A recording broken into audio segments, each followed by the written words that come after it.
Hai adik-adik, hari ini kakak yang bawakan firman Tuhan. Nah, sebelum kita mulai, kita mau doa dulu ya. Yuk kita tutup matanya, kita doa. Tuhan Yesus yang baik, terima kasih untuk ibadah hari ini yang kami boleh nikmati. Jika sebentar Tuhan, kami mau mendengarkan firman-Mu.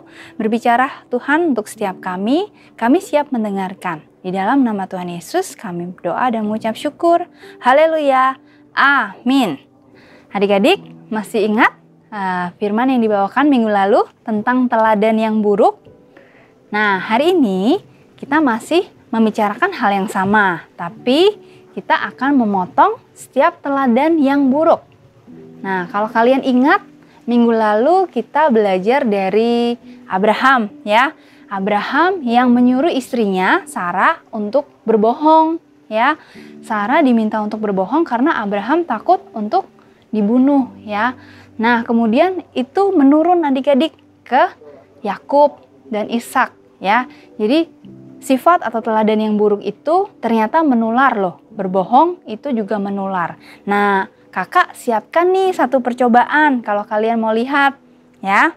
Nah, kakak kemarin belanja nih sayuran ya. Nah, ini beberapa sayuran yang segar ya. Kalian bisa lihat ya. Nih, sayurannya masih segar. Nah, kemudian kakak juga di dalam sayuran segar ini ternyata ada juga adik-adik yang sudah jelek. Nih ya, udah jelek ya sayurannya. Nah, kakak kemarin sengaja nih adik-adik simpan sayuran yang masih baik ya, yang segar dengan sayuran yang jelek. Nah, akhirnya kakak masukkan ke kulkas gitu ya, akhirnya kakak simpan. Nah, adik-adik kemarin kakak juga simpan ya kan, 2 hari kurang lebih. Kemudian yang kalian lihat di sini sayurannya semua menjadi busuk ya, hampir semua ya. Yang baik dicampur yang busuk, akhirnya semua sayurannya menjadi busuk. Nah, adik-adik apa yang kalian pelajari? Nah, menurut kakak ya, sayuran yang baik itu tidak boleh dicampur dengan yang sudah busuk atau yang hampir busuk, karena itu akan menularkan ke yang lain. Nah, sama dengan teladan yang buruk yang kita pelajari. Nah, hari ini kita mau belajar adik-adik dari satu tokoh yang kalian pasti tahu. Siapa itu? Nama depannya, huruf depannya Y, huruf belakangnya F. Nah, siapa adik-adik? Itu adalah Yusuf. Nah, adik-adik benar, kita hari ini mau belajar dari tokoh Yusuf. Kalau kemarin ya, Karetna bercerita tentang bagaimana Yusuf itu yang tahan uji, menghadapi setiap cobaan, menghadapi setiap tantangan yang ia alami. Nah, hari ini kakak akan bercerita tentang bagaimana Yusuf ketika dia ada di rumah Potifar. Yuk kita baca sama-sama, kita buka Alkitabnya di Kejadian 39 ya, ayat 21 sampai 23. Kejadian 39 ayat 21 sampai 23.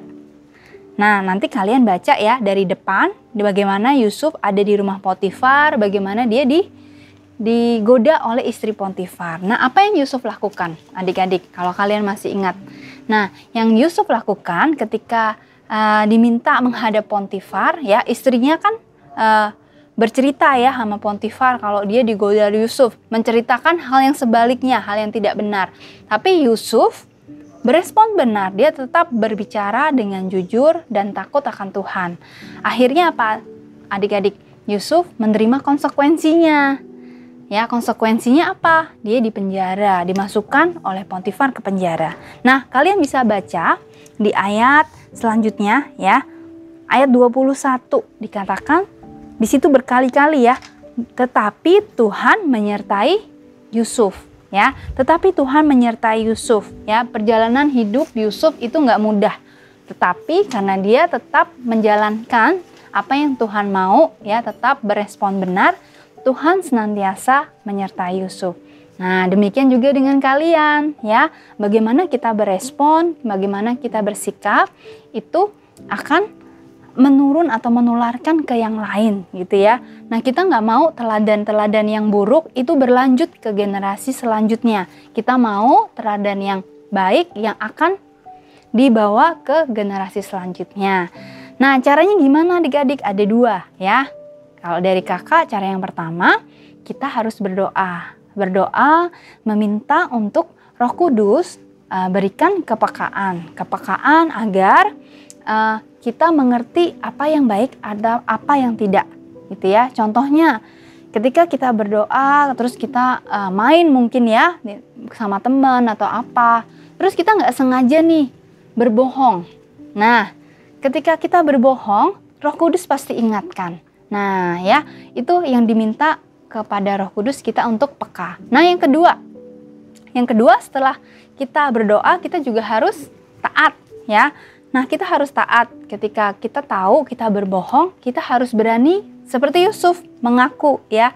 Mengaku kalau kita bersalah, ya, mengaku kalau kita misalkan tadi habis marah-marah karena kesel atau apa, ya udah mengaku aja gitu ya sama mama, papa. Mama, aku kesel kenapa? Atau papa, aku kesal kenapa? Itu lebih baik daripada kita berbohong. Nah, itu aja adik-adik dari kakak firman hari ini. Tetap semangat. Nah, adik-adik, ayo kita berdoa. Kita mau tutup ibadah kita hari ini. Kita tutup mata kita berdoa. Tuhan, terima kasih untuk firman-Mu hari ini. Tuhan kiranya ingatkan setiap kami untuk memiliki kepekaan Tuhan, sehingga ketika Tuhan kami diperhadapkan dengan hal-hal yang tidak baik atau yang merusak Tuhan teladan yang baik yang sudah Tuhan berikan, kami boleh diingatkan oleh Roh Kudus hingga kami mampu Tuhan untuk bertindak taat seperti Yusuf. Terima kasih Tuhan. Tuhan berkati Tuhan sepanjang hari ini jika kami ingin beraktivitas. Di dalam nama Tuhan Yesus kami berdoa dan mengucap syukur. Amin. Halo adik-adik di rumah. Nah, kali ini kembali lagi sama Kak Andrea.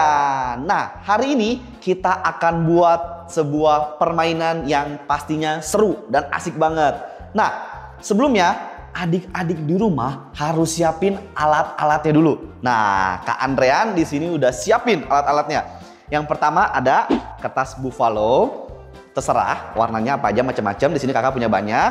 Yang kedua ada glue stick, lem kertas.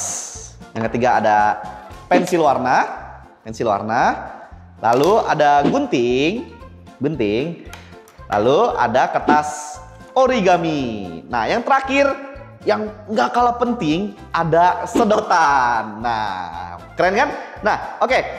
Kita akan buat permainan bersama keluarga di rumah. Bareng papa mama atau kakak adik di rumah. Pasti seru banget. Yang pertama adik-adik, kita siapin kertas buffalo atau origami, terserah. Kakak akan buat kertas ini menjadi seperti kakak udah buat. Seperti ini. Tara! Kurang lebih seperti ini. Jadi, nanti kalian kalau udah buat kayak gini, kita langsung aja ke proses lipat-melipatnya. Oke, kita lanjut ke proses lipat-melipatnya. Teman-teman, adik-adik di rumah, ikutin kakak ya. Yang pertama, kita lipat kertas ini menjadi seperti ini.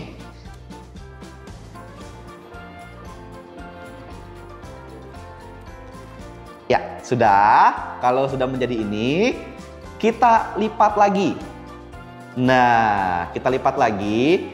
Acuannya, titiknya ada di lipatan pertama, tengah-tengah sini ya. Oke. Nah, lalu sisi berikutnya mengikuti. Oke. Kalau sudah menjadi seperti ini, lipatan ini, kita lipat lagi. Metodenya sama kayak tadi, seperti yang awal. Kita lipat seperti ini. Nah, lalu satu lagi, di sisi sebelahnya lagi. Kita lipat. Nah, kalau sudah menjadi di bagian ini, kita lipat sampai seperti ini. Nah, oke, pastikan adik-adik ikutin kakak ya.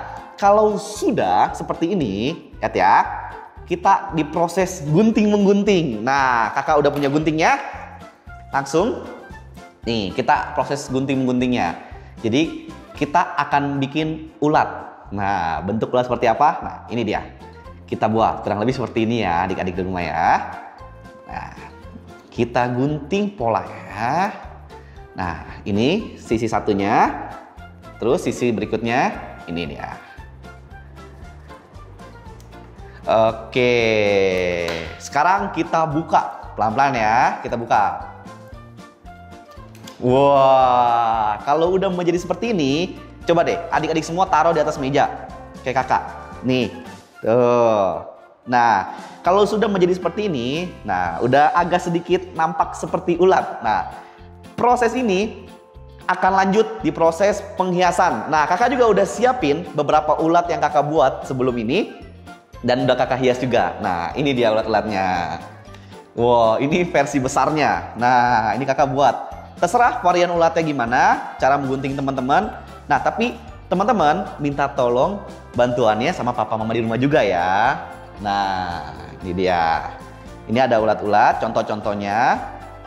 Nah, lalu teman-teman jangan lupa dihias pakai pensil warna atau pakai kertas origami biar menarik, biar keren. Nah, teman-teman bisa juga keluarin kreativitas kalian di rumah bersama papa mama di rumah. Oke, nah teman-teman, gimana sih cara mainnya? Langsung aja, kakak punya dua teman kakak, ada Kak Romi dan Kak Yuriko. Nanti kakak-kakak itu akan main bareng sama kita semua. Nanti mereka bakal jelasin juga gimana cara mainnya yang benar. Oke, langsung aja. Oke adik-adik, nah kali ini kakak udah bersama Kak Romi dan Kak Yuriko. Nah, adik-adik di rumah, cara mainnya gampang aja. Kalian harus tiup ulat yang udah kalian buat. Posisi tiupnya boleh di tengahnya, di tengah bagian badannya, boleh di bagian belakangnya. Nah, tiupnya pelan-pelan seperti ini. Ayo kita mau perlombakan Kak Yuriko dan Kak Romi. 1, 2, 3. Ayo. Kita lihat adik-adik, siapa yang akan menangnya? Yeay! Akhirnya pemenangnya adalah Kak Romi. Selamat buat Romi. Selamat mencoba adik-adik yang ada di rumah. Oke, gimana adik-adik tadi mainnya? Seru kan? Bareng sama Kak Romi, sama Kak Yuriko. Nah, teman-teman, kita juga mau tetap produktif walaupun kita di rumah aja. Nah, adik-adik di rumah jangan lupa juga buat kita jadi teladan di rumah. Itu penting banget. Seperti kita bisa buat ini bareng papa mama di rumah. Nah, kita bisa ajak keluarga kita buat senang-senang bareng dengan lomba kayak gini. Oke, buat adik-adik di rumah tetap semangat buat sekolahnya, buat main-mainnya, buat aktivitasnya. Oke, bye-bye. Kega Warrior, let's go!